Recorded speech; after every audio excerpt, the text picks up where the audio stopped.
আদালতে হাজিরা দিতে এসে রাজধানীর পুরান ঢাকার ন্যাশনাল মেডিকেল ইনস্টিটিউট হাসপাতালের সামনে দিনে দুপুরে খুন হলেন তারিক সাইফ মামুন।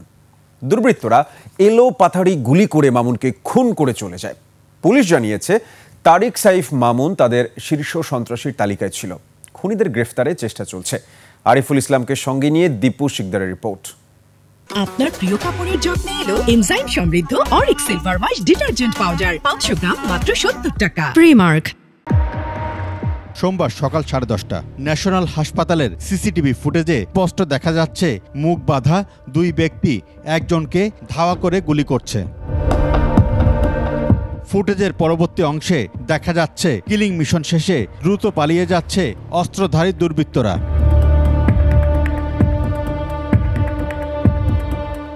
এই ঘটনায় আতঙ্ক ছড়িয়ে পড়ে হাসপাতাল এলাকা জুড়ে। সে সময় ছোটাছুটি করতে থাকে সবাই। প্রত্যক্ষদর্শীদের বক্তব্যে উঠে আসে সেই সময়ের বর্ণনা। গাড়িটা এক জায়গায় তুই আইছি বাইরে নাই, বাইরে বলে গুলি করে কইতে পারে বাইরে আইছি চায় না, কোনো আনপাবলিক আসে না।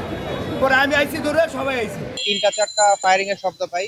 তাদের আমরা দেখি নাই, তবে আশেপাশের দোকানদার যারা ছিল, মানে যারা ফুটপাতে দোকানদারি করছে, তাদের জিজ্ঞেস করলাম, তারা দেখলো 2 জন লোক ছিল। আমরা কিছুই এখন পর্যন্ত উত্তরণ করতে পারিনি, আমাদের ওসি স্যার আসছে। তাকে উদ্ধার করে নেওয়া হয় ঢাকা মেডিকেল কলেজ হাসপাতালে। সেখানে কর্তব্যরত চিকিৎসক তাকে মৃত ঘোষণা করেন। পুলিশ জানায় 1997 সালে মোহাম্মদপুরে আলোচিত হিমেল হত্যা মামলার আসামি মামুন আদালতে হাজিরা দিতে এসেছিলেন। আমরা খুঁজে পাইছি উনি শীর্ষ সন্ত্রাসী ইমন মামুন গ্রুপের মামুন। ওই সিঙ্গেল করে এক একটা করে পাচ্ছি, স্লট পাচ্ছি, এগুলোকে আমরা জোড়া লাগাবো তখন হয়তো বলতে পারবো।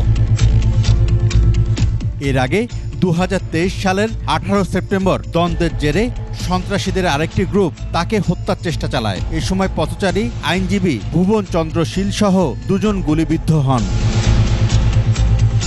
দীপু শিকদার, 21 টেলিভিশন, ঢাকা।